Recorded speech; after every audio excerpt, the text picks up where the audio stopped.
Hello you all, welcome back to my mini blog. চুলের খুবই খারাপ অবস্থা, সেই কারণে আমি চলে গেছিলাম স্যালনে। আর তাছাড়াও আমার দাদার বিয়ে রয়েছে সামনে, সেই কারণে চুলটাকে একটা মেকওভার দেওয়ার জন্য আর কিছু ব্রেকেজ ড্যামেজ কন্ট্রোল করার জন্য একটা থেরাপি চাইছিলাম।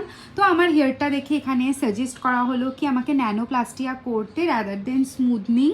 তো এটাতে ন্যানোপ্লাস্টিয়াতে যেটা মানে একটু স্মুথ লুকটাও আসবে, তার সাথে সাথে হেয়ারটা আমার রিপেয়ারও হবে। তো শুনে খুবই ওয়ার্থ ইট লাগলো, তো এটাই আমি এখন করাচ্ছি। তো আমাকে ফার্স্টে বলেছিল 2-3 ঘন্টা লাগবে, বাট আমি গেছি সকাল 11:30টায় আর বাড়ি ফিরেছি রাত 8:30টায়। এত টাইম লেগেছে কারণ আমার হেয়ারটাও অনেক লং, চপ করার পরও দেখতে পাচ্ছ কতটা বড়।